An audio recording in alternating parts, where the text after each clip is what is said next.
아닙니다. 저는 이제 현재 경희대학교 후마니타스 칼리지라고 그 인문학 특히 고전을 중심으로 강의하는 이제 고전을 읽는 그러한 그 수업을 중심으로 하는 그러한 이제 단과대학에서 학생들과 함께 그 인문 고전들을 이제 읽고 공부하고 있습니다. 송종서라고 합니다. 81쪽인데요. 다 같이 좀 보시면서 사실 우리가 그 육아 사상이라는 거를 놓고 항상 그 동양의 정치를 이야기해 왔습니다. 그렇죠? 실로 그 제왕 중심의 이제 학술이기도 하고 또 동시에 신유학이라고 해서 이제 사대부의 역할, 사대부가 그 군심을 임금의 마음을 어떻게 바로잡을 것인가, 어떻게 올바른 방향으로 이끌 것인가를 고민하는 그런 성리학의 전통까지도 이제 유학이죠. 그 유학 사상의 이제 범주 속에서 정치를 이야기해 왔죠. 뭐 중국도 뭐 사회주의 체제니 뭐 이렇게 하지만 그 근본을 들여다 보면은 그 뭐라고 말할까요? 인군 현상, 어진 임금과 능력 있는 그 재상, 그렇죠? 이러한 그 기본적인 틀에서 별로 벗어난 것 같지 않습니다.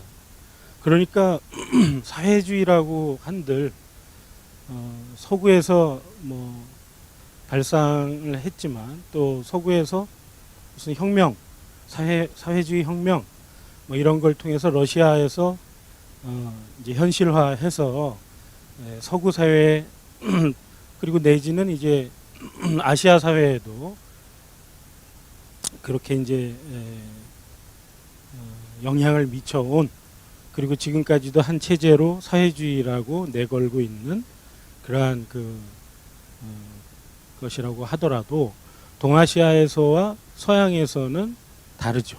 양상이 다르게 전개가 되고 있고 오늘날 우리가 핵 미사일 이 이슈로 지금 굉장히 전 세계적인 초점에서 이제 벗어나지 않고 있는 김정은 통치 체제 하에 있는 그 북한도 사회주의라고 내걸고 있죠. 그렇고 있지만은 실상을 보면은 어떻습니까?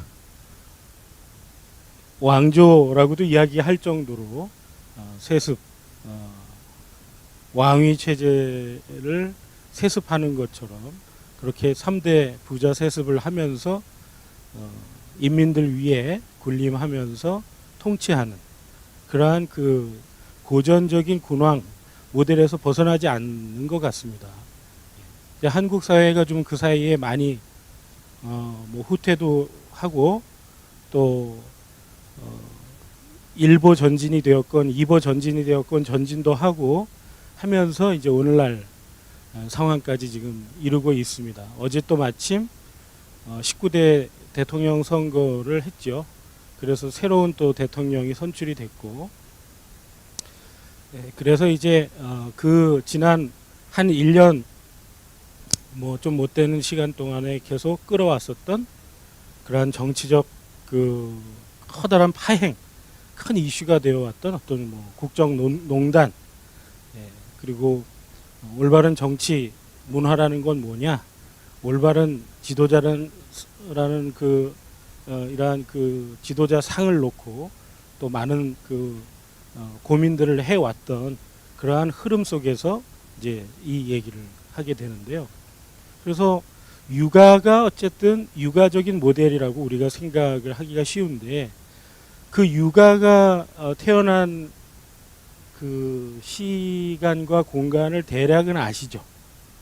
우리가 흔히 춘추 전국 시대라고 이야기하는 지금으로부터 한 2500년 전에 2500년에서 한 2000년 사이에 그 전에 지금의 중국 당시에는 뭐 중국이라고 하는 이러한 근대적인 국가 이 경계, 울타리, 이러한 그 구획 이런 건 없었죠.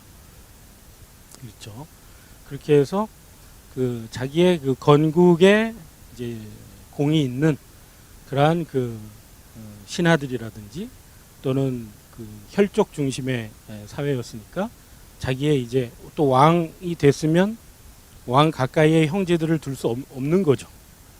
그 예나 지금이나 뭐 왕권을 위협하기 때문에라도 멀리 둬야 하지만 동시에 그 부패의 가능성도 있는 거죠. 오늘날까지도. 그렇기 때문에 지도자가 되면은 그 가족에 대한 관리를 굉장히 철저히 이제 하는 그러한 것이 또 육아 문화의 한 전형이기도 합니다만 당시에는 어쨌든 그 왕이 책봉이 되면은 왕이 되면은 이제 그 주변에 있는 혈족들을 멀리 이렇게 땅을 하나씩 봉해줘서 그렇게 이제 세워주는 그게 우리가 아는 봉건제라고 하는 것이고 그 봉건제의 이제 가장 상징적인 나라가 바로 주나라죠.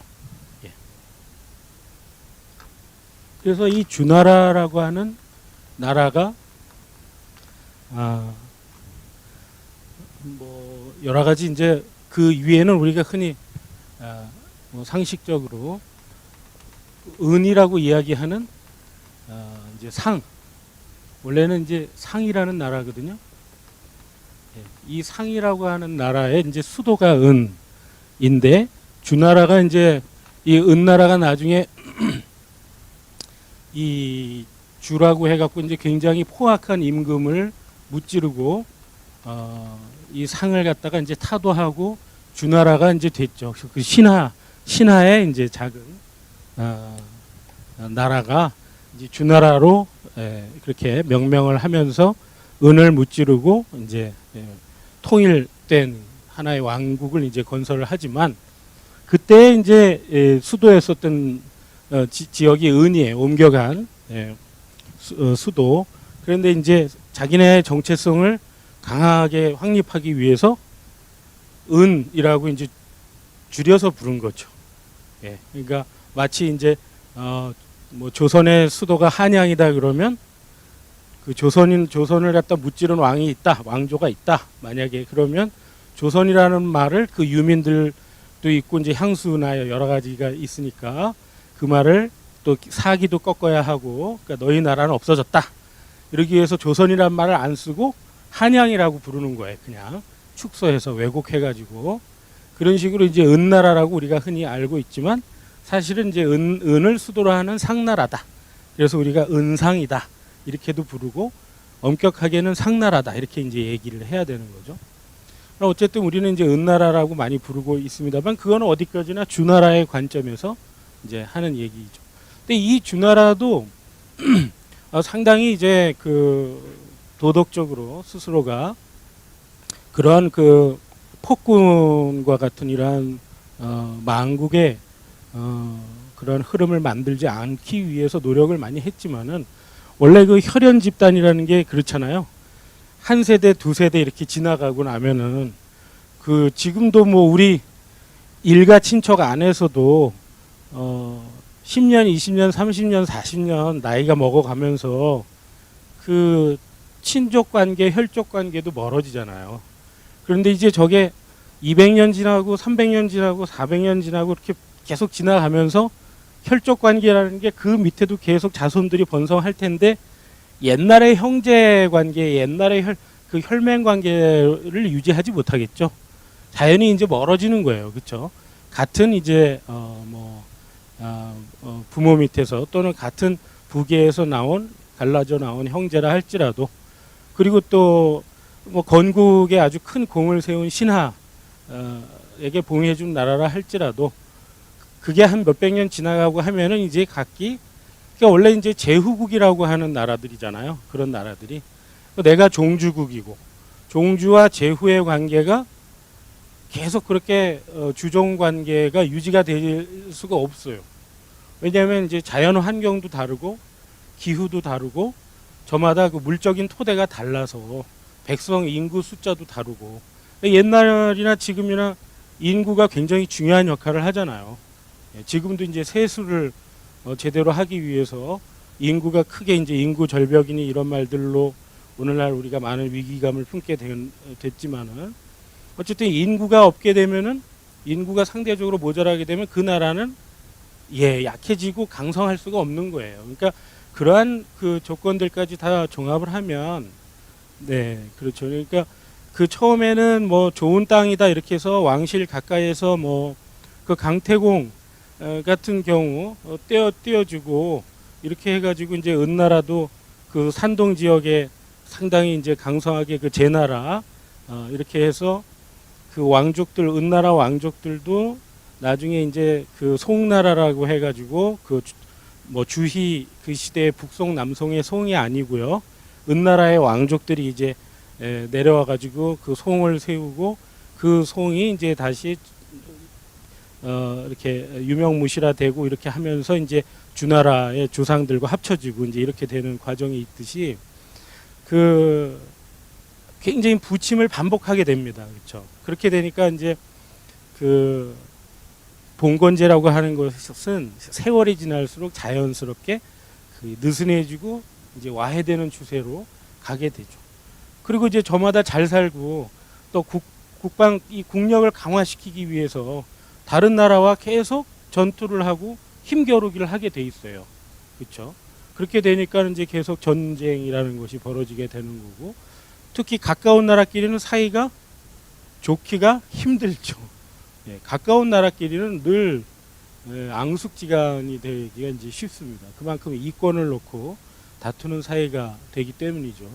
이제 그러한 상황들을 거치면서 주나라도 역시 또 당시에 이제 또 괄목할 만한 큰 변화가 뭐가 있을까요? 우리가 다 옛날에 그 선생님들까지도 포함해서 배우셨을 거예요.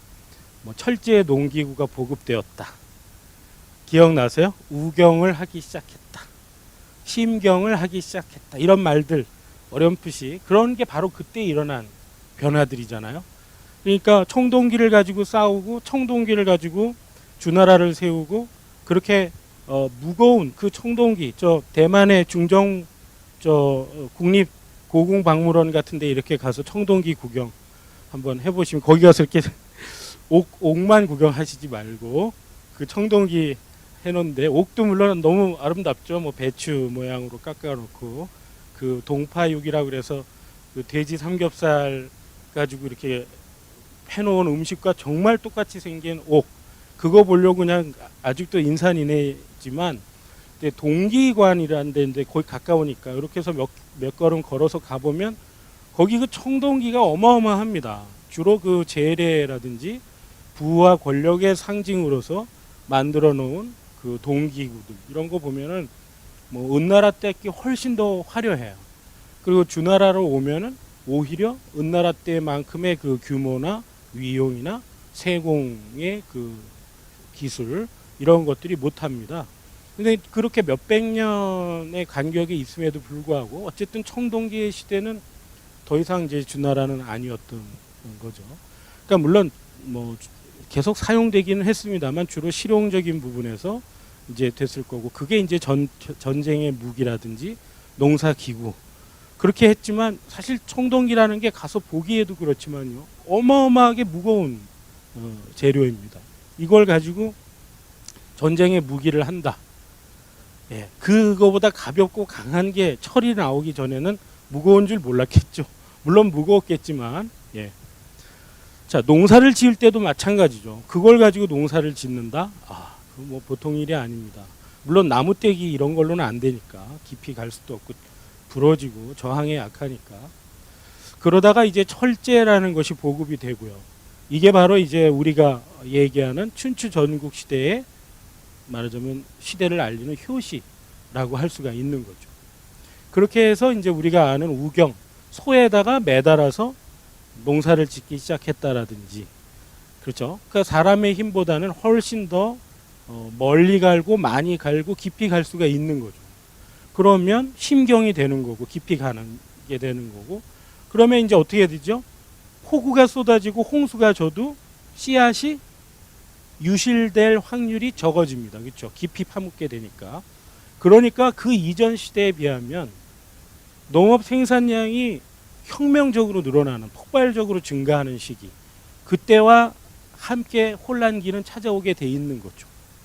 그러니까 먹고 살 게 풍족해지면 온 천하의 인민이 다 싸우지 않고 평화롭게 공존할 수 있을 것 같지만 그렇지 않은 거죠. 그거를 나누는 방법이라는 거는 사실은 인위적인 거다. 이렇게 이제 춘추 전국 시대의 사상가들도 많이들 얘기를 하죠. 인간은 이제 먹을 게 많이 생기면은 그거를 나누는 쪽보다는 먼저 그렇죠. 갈취하고 차지하려고 하는 쪽으로 가게 되어 있다. 물론 맹자 같은 경우는 그러한 사회 세태를 근본적으로 바로잡기 위해서 오히려 성선설이라는 확신을 가져서 그걸 갖고 얘기했지만 성악설을 주장한 순자 같은 유가 계열의 학자는 현실을 봐라. 그렇지 않다. 인간이라고 하는 그 본성은 그 자체는 나면서부터 그렇게 쟁투를 하게 되어 있고 먹이를 놓고 이권을 놓고 다투게 되어 있고 그 결과가 지금 이 전쟁의 시대다. 전국 시대다라고 하는 이야기들을 하면서 우리가 성선설이니 성악설이니 하는 얘기들을 이제 해왔던 거죠. 이렇게 주나라 시대의 말기에 접어들면서 경제적인 커다란 변화가 일어나고 생산량이 크게 불어나는 특히 이제 화중지방 지금의 저기 그 호북 후베이성이라든지 호남 후난이라든지 이렇게 그 정말 호수의 무슨 도시다 호수의 지역이다라고 말할 정도로 물이 굉장히 많이 고여 있고 한 그러한 이제 옛날에는 늪지대였겠죠 대부분이 그러한 지역에는 사람들이 어느 정도 간척을 해가지고 먹고 살기 위한 농사를 해보면 과실이라든지 농작물이라든지 그 화북지방하고는 특히 서쪽 지역의 그 진나라 진시황제가 결국은 이제 그러한 척박한 지역에서니까 오히려 더 공격적으로 그 세계에 제패를 했겠지만요. 그 자리에 머물러 있지 못하는 환경, 여러 가지 이제 요인들이 있었겠습니다만은 화중 지역이라든가 이런 곳에 그 농사가 굉장히 잘 되는 그러한 지역과는 또 다른 여러 나라들이 비교가 많이 됐을 거예요, 그렇죠? 그러니까 이제 남방의 화중 지역, 화남 지역 그 일대에서 그 초나라라고 하는 전국 시대까지 가장 강성했던 나라 하면은 초나라죠. 남쪽의 강자다. 남방지 강자야. 논어에 나오는 그 초나라.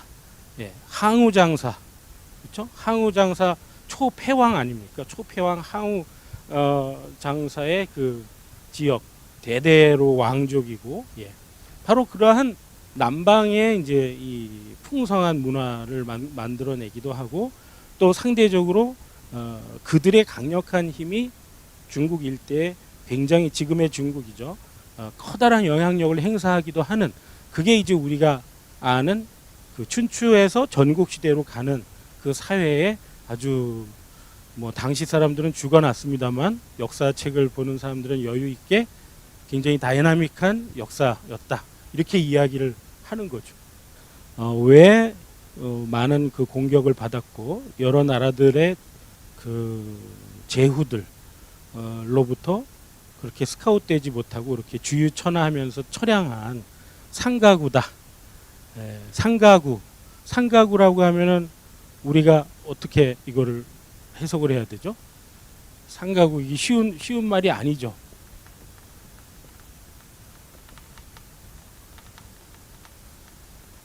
그죠?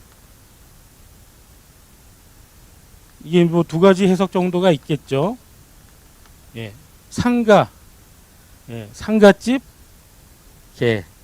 예, 상을 치르게 되면은 그 집 개를 누가 돌보나요? 이제 주인이 큰 일을 당했으니까 돌봐줄 사람이 별로 없는 거죠. 그러니까 굉장히 그 위태롭고 초라한 신세. 또 하나는 이게 이제 동사로 봐가지고 집을 잃은 개다. 그래서 그 집에서 버림받은 개다. 밖으로 떠도는 비루먹는 우리가 흔히 얘기하는 비루먹는 개, 빌어먹는 그러한 개 신세처럼 그 공자에게 당시에 많은 또 후세의 학자들이 붙였던 공자의 일대기를 보고 붙였던 별명이잖아요. 그러니까 그 이런 집 잃은 개, 떠돌이 개처럼 또는 상가의 개처럼 상당히 그 곤궁한 처지에 빠져 있었던 그 사실과 이 귀족 문화를 얘기했다는 것과 좀 맞지 않는다. 오히려 귀족 문화를 얘기했으면 오히려 그 기존의 체제를 옹호하는 편이었을 테니까 그렇게 공격받지 않았을 거 아니냐 이런 의문이 들기도 하는데요. 공자는 새로운 가치를 얘기했죠. 당시의 그 귀족 사회에는 그다지 환영할 만하지 않은 그러한 이야기들을 많이 했습니다. 그러니까 뭐 가장 대표적으로 군자와 소인이라는 말을 조금 비틀어서 썼어요. 그러니까 군자는 말 그대로 임금 군자의 아들 자자면은 그게 말하자면 통치자의 자식이라는 뜻이잖아요. 예, 통치자의 자식. 그러니까 나면서부터 정해져 있는 지위. 그게 이제 군자. 그리고 소인이라고 하면은 상대적으로 작은 한 사람을 얘기하는 거니까 지위를 얻은 그러한 귀족 계층의 사람이 아니고 아무래도 생산 노동에 종사하는 그러한 이제 일반 인민 중에 그 사람들을 이제 소인 이렇게 뭐 맹자 시대에 되면은 노력자 이렇게 이제 분명하게 얘기를 합니다만은 노력자, 노동자죠. 지금의 말로. 그러니까 몸의 노동력을 이제 통해서 먹고 살아갈 수밖에 없는 사람들이 소인이고 이제 이렇게 됩니다만은 그것에다가 거기에다가 인격적인 그 수양이랄까 자기 인간다워지려는 노력 이런 거를 이제 얘기했어요. 그래서 공자는 그 기득권을 나면서부터 자동적으로 기득권을 가지고 태어나는 군자들에 대해서 새로운 자격을 요구했다 이렇게 보는 거죠. 그러니까 인격적으로 그 어려운 사람 그리고 곤궁한 사람을 품어주려고 하는 그러한 인간적인 면이 있어야 된다. 그렇지 않으면은 그거는 우리가 적어도 내가 육아의 창시자로서 나 공자가 볼 때에는 그거는 인간다운 인간이 아니다. 인간다운 인간이죠. 그걸 이제 요 인이라는 글자도 그 전서부터 물론 있었던 글자겠죠. 예, 그 이전에 문헌에 나오는 글자입니다. 그러나 공자가 이제 군자 소인처럼 이러한 말도 자기 위주로 자기 말로 바꿔서 쓰기 시작하는 거예요. 그러니까 이제 이거를 이제 인간다움, 뭐 어질다. 물론 이제 우리가 어질 인자입니다.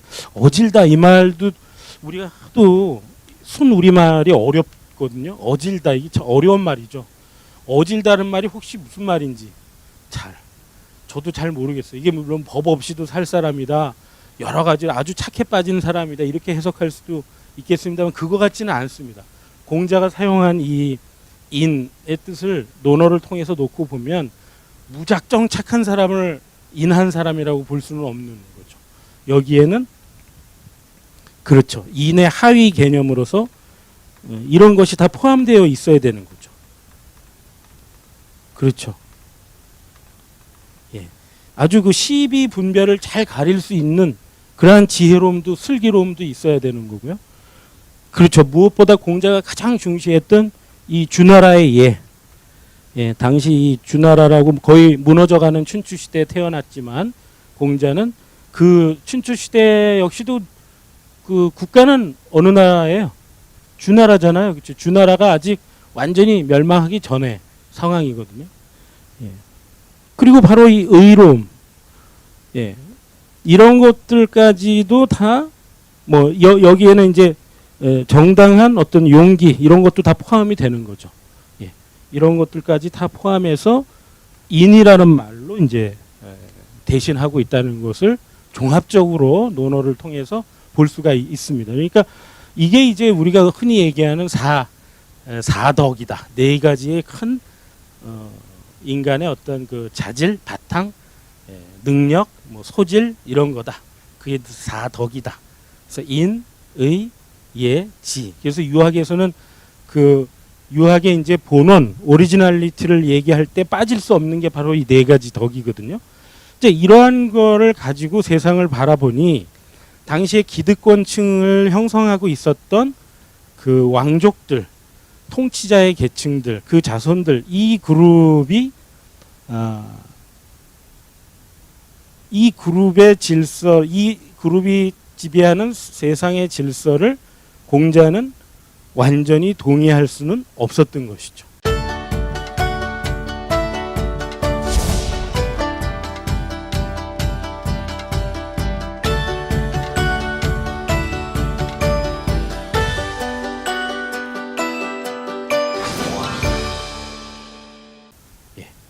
이들이 현실을 다스리고 있는 이 귀족 문화가 공자에게 중요한 게 아니라 공자는 그 이전 뿌리로 돌아가서 꿈에도 정말 뵙지 못한 지가 오래됐다라고 개탄한 적도 있고 세상에 이제 희망이 없나 보다 이렇게 탄식을 했었던 이제 그 사람이 바로 주공이라고 하는 인물인데요. 주나라 무왕이 말 그대로 무력을 통해서 이제 그 주라고 아까 X표 쳐놓은 은나라의 그 폭군을 타도하고 주나라라고 하는 새로운 자기의 나라를 세웠지만은 그 말하자면 아들이 성왕이죠. 너무 어렸어요. 당시에 너무 어린 나이 4살.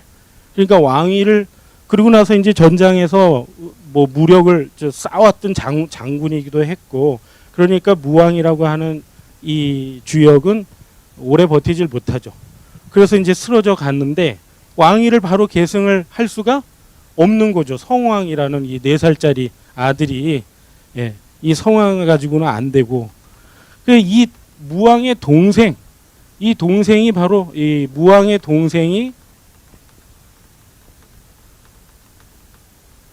주공이에요. 이 주공이라는 사람이 이제 섭정을 했다.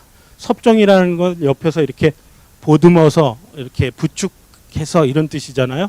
그러니까 옆에서 보듬어서 어린 조카를 섭정을 하면서 했는데 보통 이제 그렇게 되면 왕위를 뭐 은근슬쩍 찬탈한다든지 빼앗아 버린다든지 자기가 독점한다든지 이제 이렇게 할 것 같지만은 그렇게 하지 않았고 주공의 가장 큰 공헌은 바로 이 예를 제정한 것이다. 그러니까 법이 확립되기 이전 사회 단계에서 가장 법의 역할을 하는 그 사회의 표준, 그 문화의 표준 역할을 하는 건 예입니다. 예. 그러니까 이게 인사 뭐 공대하고 이렇게 뭐 진퇴하고 앞으로 나아가고 뒤로 물러서고 요런 그 의례만을 얘기하는 게 아니고 주례라고 하는 이 주나라의 예라고 하는 거는 그 나라의 모든 문화예요. 모든 문물이죠. 그 문물의 전장 제도까지도 다 말하자면 포괄하는 것이기 때문에 마치 그 조선 왕조를 건립하고 정도전이라는 인물이 조선 경국전을 제정하지 않습니까? 이런 거를 다 바탕으로 해서 만든 거거든요. 이게 나중에 얼마 후에 경국대전으로 이제 뭐 흔히 말하는 오늘날의 헌법과 같은 지위에 오르게 되는데 그 조선 경국전이니 경국대전이니 하는 것들의 원 소스가 되는 게 바로 저 주례라고 하는 것입니다. 그래서 그 주공이라고 하는 인물의 문화적인 치적을 공자는 가장 높이 샀고 그가 이제 가려고 하는 지향점은 당시의 귀족이 아니라 귀족 문화가 아니라 바로 이 주례를 중심으로 하는 원래의 그 주나라 성립 당시의 그 예의 표본이었어요. 근데 이제 이게 유가죠. 아주 뭐 간단하게 거의 수박 겉핥기식으로 얘기했지만 이제 이러한 이 왕좌에 있는 사람은 밑에 있는 사람들에게 섬김을 받고 그들의 등짝을 후려쳐가지고 뭐 거기서 재화를 얻어서 먹고 살아가는 게 아니라 왕이 된 자는 부모가 자식을 보살피는 것과 같이 그렇게 자신의 가족의 그러니까 인간의 혈족의 질서, 가족의 질서를 가지고 전 사회와 국가에 투사한 거죠. 그림자를 거기다 드리운 거죠.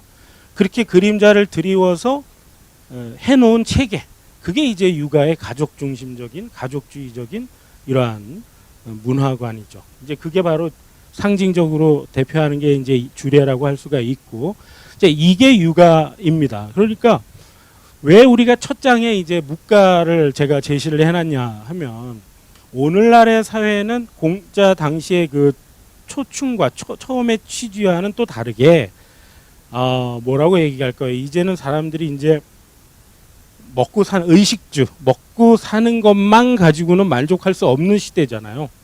예. 그러니까 그것은 무슨 서구식 그 민주주의를 하고 서구식의 근대 사회, 근대 국가를 만들어서 우리가 지금껏 이렇게 뭐 물론 여러 가지 어려운 그러한 사회적인 위기도 있었고 했지만은 쭉 오면서 그래도 한국 사회가 지금은 이제 위기다 이렇게 얘기하고 있고 상당히 이제 어려운 때인 건 사실입니다만, 지금까지 사람들이 쭉 살아오면서 삶이 점점 더 궁핍해지기보다는 삶이 점점 더 이렇게 풍요로워지는 방향으로 그렇게 느끼고들 계시잖아요.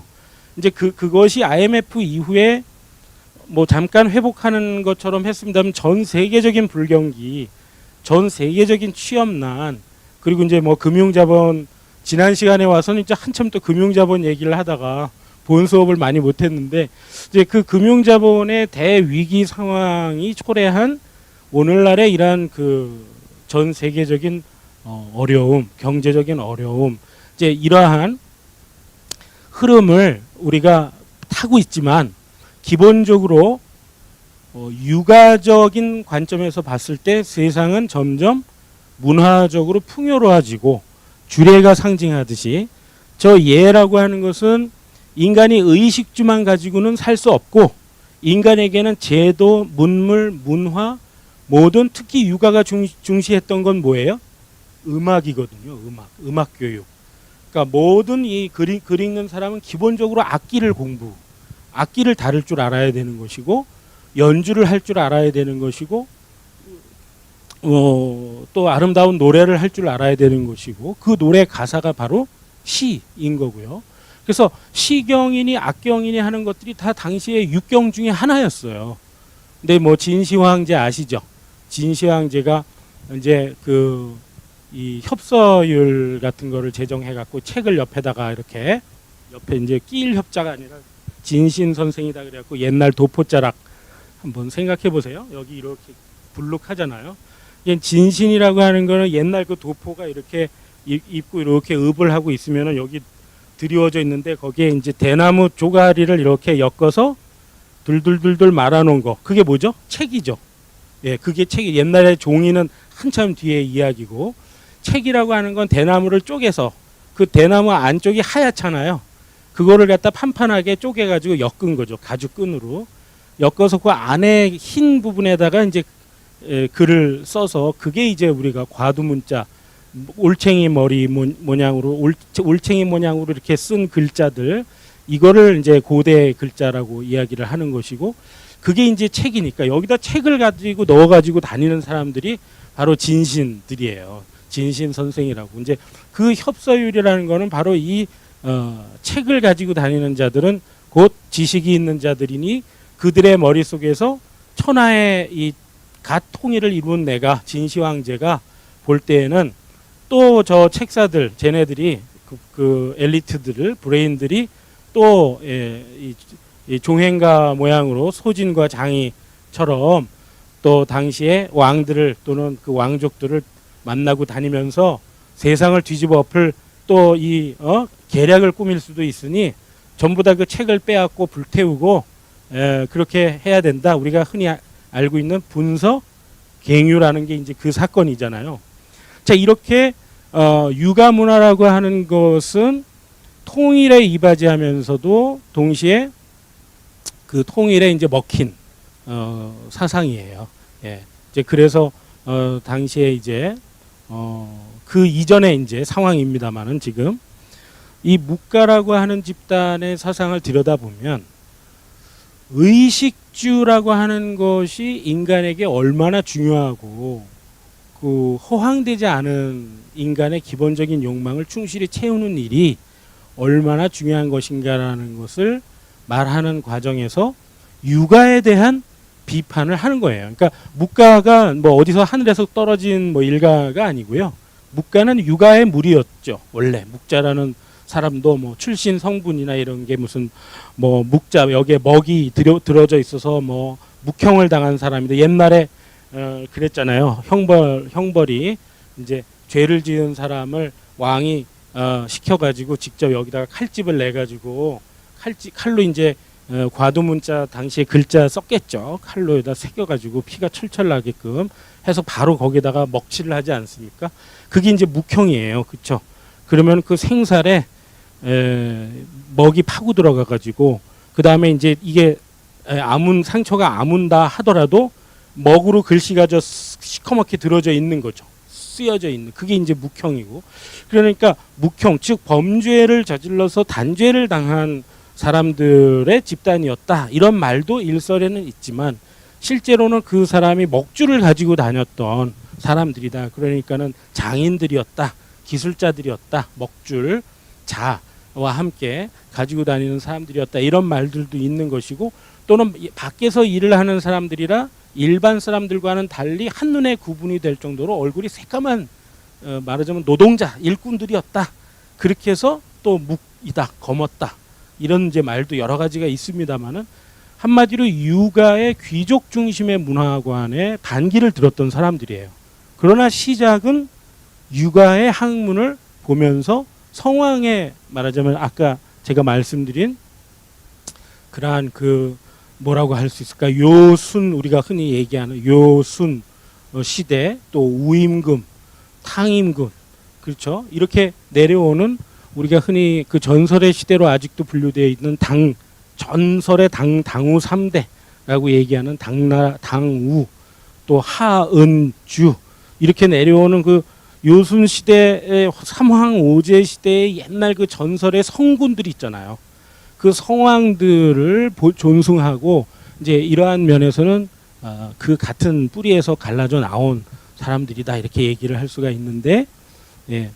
이 육아라고 하는 것이 오늘날 제가 이제 이 원고를 만든 이유는 사람들이 이제 육아 문화의 입장에서 볼 때 점점 풍요로운 방향으로 우리가 이렇게 흘러오고 있지만 지금 전 세계적으로 다시 큰 어떤 우려가 되는 것이 경제적으로, 예를 들어서 지금 우리가 사용하고 있는 화폐가 진짜 돈인 줄 우리는 흔히 착각하고 있습니다만은 이거는 통화잖아요.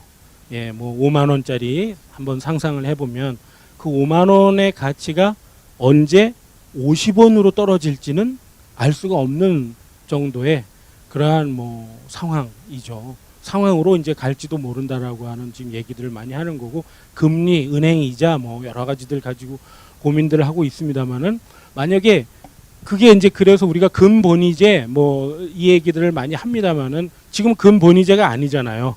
달러를 중심으로 이야기를 해보면 닉슨 대통령 이후로 아니기 때문에 우리가 알고 있는 우리가 계좌 안에 가지고 있는 돈이 얼마가 있다고 할 때 그 돈의 값어치라는 것이 언제 폭락해서 사람들의 삶이 가장 근본적인 바닥의 상태로 떨어질지 모른다라고 하는 우려가 실제로 있는 것이 사실이고, 만약에 그러한 그 세계적인 이 경제적 불안이나 이런 것이 가시화할 경우에 미국이 이제 뭐 금리를 올리고 뭐 이렇게 해서 그게 이제 체질이 허약해지지 않았으면은 경제적으로 다시 회복을 하려고 하는 것인데 그게 이제 튼튼한 바탕 위에서 금리를 올리는 게 아니라고 합니다. 지금 보도들을 보면 이제 그런 상황에서 역효과라는 것이 나타날 가능성도 얼마든지 있고, 만약에 우리가 그 IMF 상황에 굉장히 잘 대처를 해갖고 왔다고 하지만 만약에 또다시 그보다 더 지금은 내수 경기라든가 그러니까 그 취업이 안 된 젊은이들의 이 수치 이런 것들을 놓고 보면 그때보다 더 심하다고 하거든요. 지금이 이제 이러한 상황을 놓고 보면은 우리가 사실은 의식주라고 하는 인간의 근본적인 그 생존의 요건을 굉장히 저급한 단계의 충족이라고 보고, 그거보다 훨씬 더 인간은 문화적으로 풍성하고 또 누릴 것이 굉장히 그 풍부하게 많다. 그러한 그 향유할 만한 인간의 이러한 제도적이고 문화적인 그러한 측면들을 한껏 옹호해 놓은 육아사상, 이것만 가지고 세상을 우리가 지금 그 바라볼 수는 없지 않느냐. 이제는 묵가적 가치, 이러한 것도 굉장히 중요하다라고 하는 측면에서 이제 의식주에 대한 생각을 이제 얘기해 놓은 거를 제가 뽑아 놓은 거예요. 그래서 묵자의 복고주의라고 하면은 옛 성왕들이라고 흔히 얘기하는 그 요순, 우탕 이런 시대에 어떻게 백성들을 살 수 있게끔 해 놓았느냐, 이제 그 얘기를 이제 제가 옮겨 놓은 겁니다. 그래서 이러한 것이 묵가 집단 특유의 정체성을 이제 규정해 왔고, 또 오늘날 우리 사회뿐만 아니라 세계가 마주한 현실을 들여다보는데도 이 문제가 실제로 그래요. 지금 뭐 그 식량 위기로 올 가능성도 굉장히 커서 지금 식량 종자 하나하나에도 지금 소유권이 매겨져 있는 거 아시죠? 네, 이제 바로 그렇게 되면은 정말 이제는 미국, 그걸 제일 많이 갖고 있는 나라가, 종자 많이 갖고 있는 나라가 그 미국이잖아요. 그럼 미국을 허락을 받지 않으면, 라이센스를 우리가 취득하지 않으면 농사도 자기 마음대로 지을 수가 없는 거고, 그런 시대가 만약 온다고 그냥 마냥 상상의 대상만은 아닌 거죠. 실제로 그 농업 위기를 얘기하는 사람들이 전 세계적으로 상당히 많이 있거든요. 자, 이렇게 되었을 때 묵가 사상의 가치에 그 미리 우리가 주목을 해볼 필요가 있다라는 생각이 이제 드는 겁니다. 그래서 뭐 거기서 몇 구절만 이제 뽑아서 볼게요. 사과라고 하는 과를 지나침을, 분수의 넘침을 사양한다라고 하는 뜻에서 벌써 육아와 맞서는 말이죠. 육아는 음악을 중시하고, 군자가 책을 보느라고 방 안에 앉아 있다 하더라도 민자로 그냥 흙담을 발라서 이렇게 우리는 뭐 요즘 몸에 좋다고 황토벽을 하고 살지만, 당시에는 그렇게 황토가 그대로 노출된 벽에 사는 거는 육아가 아니에요. 육아는 반드시 거기에 아무리 가난하다 그래도 몇 줄 이렇게 그어야 됩니다. 줄을 몇 줄 더 이렇게 내고, 용도 이렇게 그리고, 봉도 그리고 해갖고 용봉, 이렇게 해서 좀 무늬, 장식, 이게 굉장히 중요한 게 육아거든요. 묵가는 거기서 같이 공부하다가 신물을 느꼈겠죠. 환멸을 느꼈겠죠. 육아의 어떠한 그러한 면에 대해서 환멸을 느낀 사람들이라고 할 수가 있겠습니다. 물론 자기가 일하고 살아가는 계급적인 바탕이 저들의 저 사치를 참아줄 수 없을 정도의 넌덜머리가 났을 수도 있는 거고, 이제 그렇게 했을 때 그들의 이제 하는 말들을 이렇게 보시자는 거죠. 제가 요거 쭉 읽고 이제 한 10분 정도 있다가 좀 쉴게요. 묵자 선생이 말씀하셨다. 그게 묵자에 나오는 말이니까요. 옛날 인민이 아직 집을 지을 줄 모르던 시절, 외와 언덕에 기대어 살거나 굴을 파서 낮게 살아 습기가 사람을 병들게 했다. 처음에. 그래서 성인이 나타나서 집을 지었다. 그래서 사람들의 의식주, 즉 생존에 필요한 요건에 반드시 도움을 준 사람을 묵가에서는 성인이라고 얘기를 하지, 절대 어떤 뭐 추상적인 가르침이나 문화적인 어떠한 그 기호 표징 이런 걸 가지고 얘기하는 게 아니죠. 그래서 집 짓는 원칙을 거실 높이는 습기를 피할 수 있게 하고, 벽은 바람과 추위를 막을 수 있게 하고, 지붕은 눈과 서리, 비와 이슬을 가릴 수 있게 하고, 담장 높이는 남녀 간의 예의를 구별 지을 수 있게 한다고 말한다. 이 정도면 멈춘다. 이제 이런 말들이 중요한 거죠. 묵가에서는 딱 이렇게 얘기하는 거죠. 이 정도면 됐다. 무릇 재물을 쓰고 노력을 들여도 이득에, 근본적으로 사람에게 이득을 주는데 보탬이 안 되는 것은 하지 않는다. 이거죠. 그러니까 육아와 묵가의 차이를 조금씩 느끼시겠어요? 육아는 문화적으로 일단 풍성해야 됩니다. 그리고 신미적이래야 돼요. 그게 육아입니다. 항상 비파와 검은고 소리가 끊이질 않아야 글 읽는 선비의 집이에요. 항상. 그런데 묵가가 볼 때는 그거 아니다라는 거죠. 자, 일정한 부역으로 성곽을 수리하고 짓고 하는 이런 수축을 한다면 미는 필요하더라도 상하지 않는다. 적정한 율로 세금을 거두면 비용이 들더라도 병들지 않는다. 또 인민이 이제 나오는 말이 이거죠. 인민이 고통스러워하는 것은 이 경우가 아니다. 백성으로부터 무겁게 세금을 걷어들이는 데서 고통을 받는다. 이거죠. 그러니까 무겁게 세금을 걷어들이고 인민들이 납득할 수 없는 부역, 납득할 수 없는 징발, 이러한 것들에 사람들은 깊게 절망을 한다라고 하는 거를 이미 공자와 거의 조금 뒤시되니까요. 2400~500년 전에 이 얘기를 이제 해놓은 거예요. 지금 요 문헌이. 자, 그 다음 2번 보시면 지금의 군주가 집 짓는 규모는 이것과 다르다. 이거죠. 당시에 이제 그 묵가, 그 당시 주나라 말기 춘추 시대의 귀족들이, 군주들이 어떻게 살고 있는가를 보여주는 거죠. 반드시 백성에게 세금을 많이 거둬들이고 민이 겨우 가까스로 입고 먹는 의식의 재료까지 사납게 빼앗아서 집과 높은 누각, 굽거나 고든 망루, 화려한 색깔의 조각 장식들을 만든다. 이거죠. 그러니까 육아 사상의 가치는 이러한 귀족 문화의 흐름 안에 있다는 것을 느끼실 수 있겠죠. 근데 묵가가 바라볼 때는 이거 아니다라는 거죠. 왜 그게 의식주에 직접적으로 소용이 닿지 않는 그러한 허례 허식을 들 하느냐? 그거 누가 하느냐? 니들이 직접 하느냐? 아니지 않느냐? 예, 그 얘기를 하고 있는 거예요. 우리 같은 일하는 사람들을 끌어다가 맨날 이런 거 하라고 시키는 거 아니냐? 그러니까 이제 바로 이러한 측면이 묵가의 이제 자기 정체성을 이제 강하게 드러내는 거죠. 그래서 좌우의 측근들도 이를 다 본따 한다. 이런 까닭으로 재물이 흉년을 대비해서 고아나 과부나 호라비를 구원하기에 부족하다.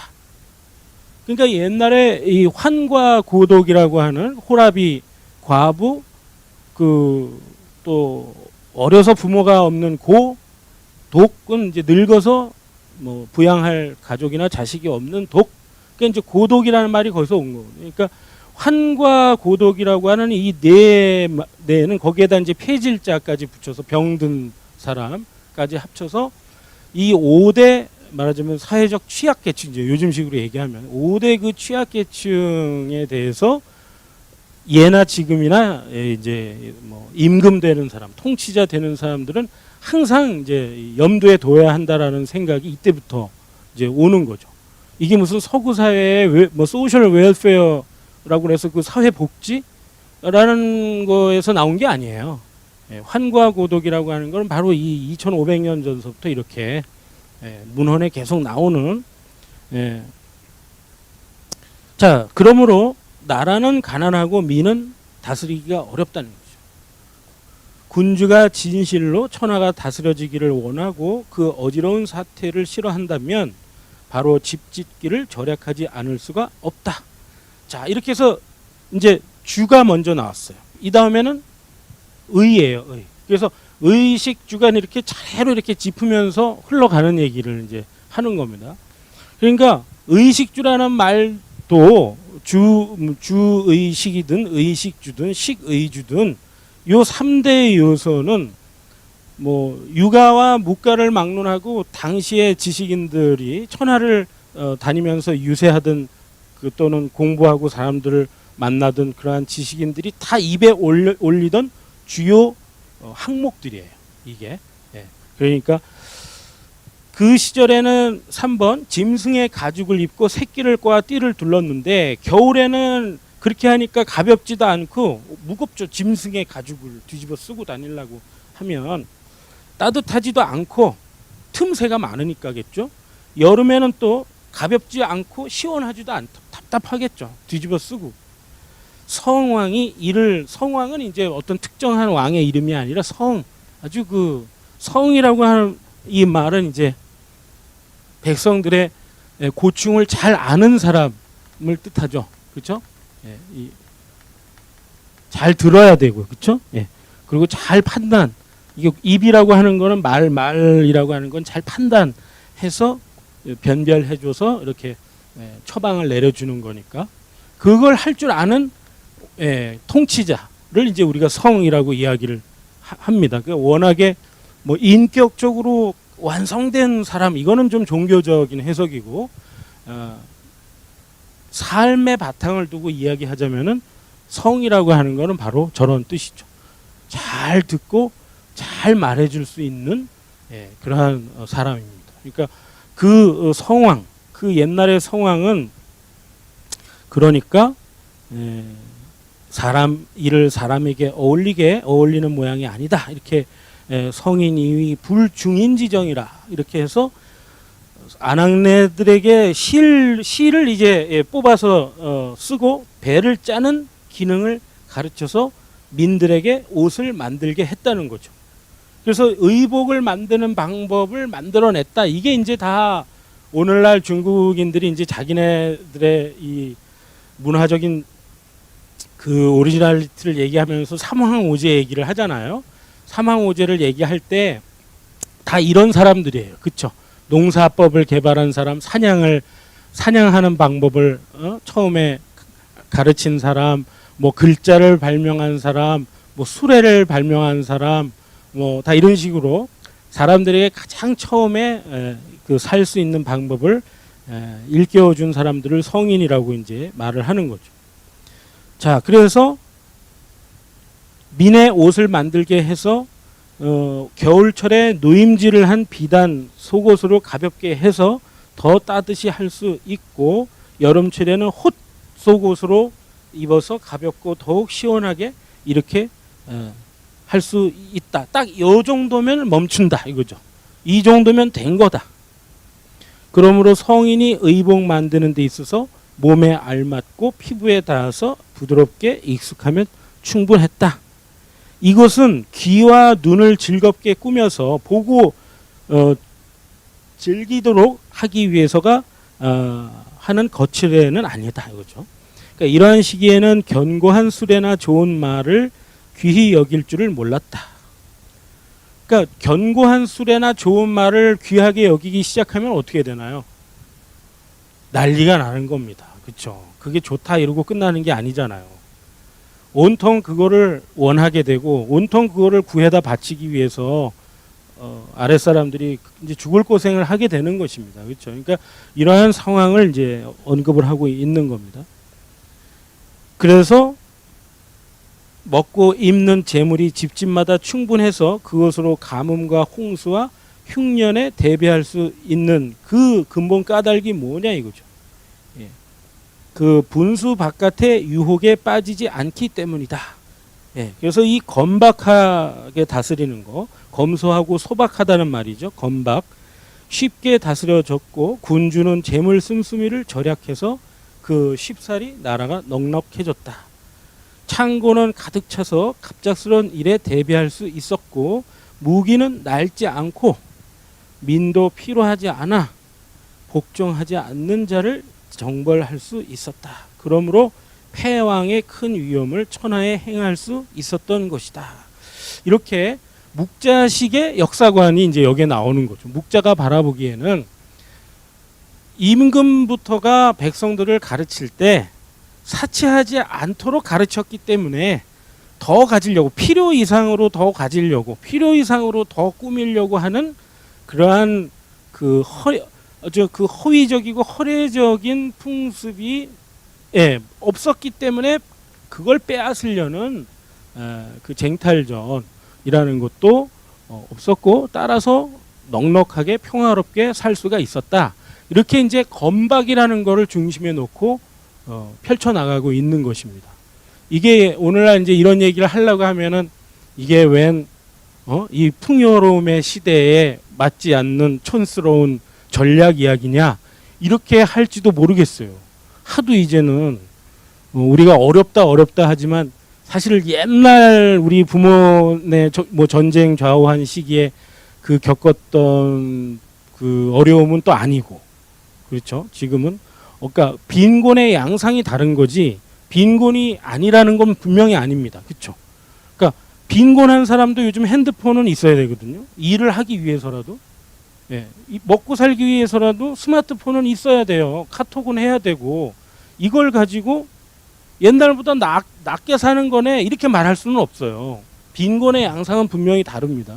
다르지만 우리가 이제 빈곤의 시대로 접어들고 그다음에 의식주라고 하는 그 바탕마저도 흔들리고 무너질 수 있다라고 하는 그 전 세계적인 또 경고도 있고 이제 이러한 시대에 이제 묵자의 이러한 근본 복고주의라고 할까요? 복고적 성황관 이제 요거 통해서 이제 얘기를 하고 있습니다. 조금 쉬었다가 또 계속 이어서 하겠습니다.